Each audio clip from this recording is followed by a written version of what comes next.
month of May, we're transitioning into the wet season, but the outlook from the Meteorological Service is that we'll likely see a slow start to our wet season, a slower onset of those rains, but all the while it will likely be a drier than normal start to our wet season, but that does not mean we won't get those flash floods as you go into a heart of the wet season. Meanwhile, for those of you looking for Ramadan and celebrations of Eid later on, they're looking to sight the crescent as they go overnight, and definitely looking towards the west with the setting sun. You may see that sliver of silver representing the crescent moon as you get towards the west there. Meanwhile, for the hurricane season to come, the Meteorological Service says that we could be seeing maybe 1 to 2 hurricanes, but most likely we'll see that single one. Maybe up to 4 tropical storms are possible, but you most likely will see about 3, especially in our area of interest. Now, bearing in mind that it only takes 1 storm, as we saw with Brett last year, to make it a bad season with severe flash flooding and displacement of people. So definitely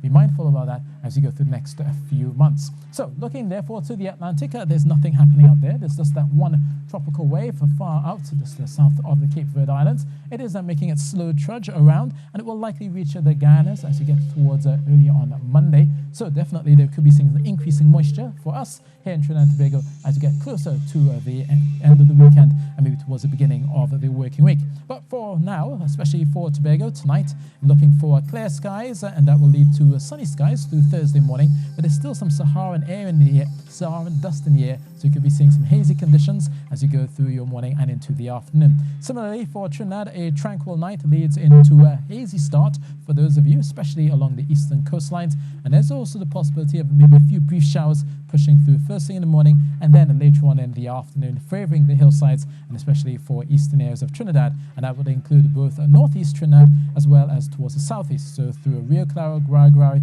you may see increasing cloudiness as you go through your afternoon, with maybe a few showers coming down towards Galeota as well. So temperature-wise, looking at highs of 32 degrees Celsius in Trinidad, 31 in Tobago, and for those heading to the rest of the weekend, looking for the increasing cloudiness, as I said, through Sunday, and that's where we'll likely see the influence of that tropical wave.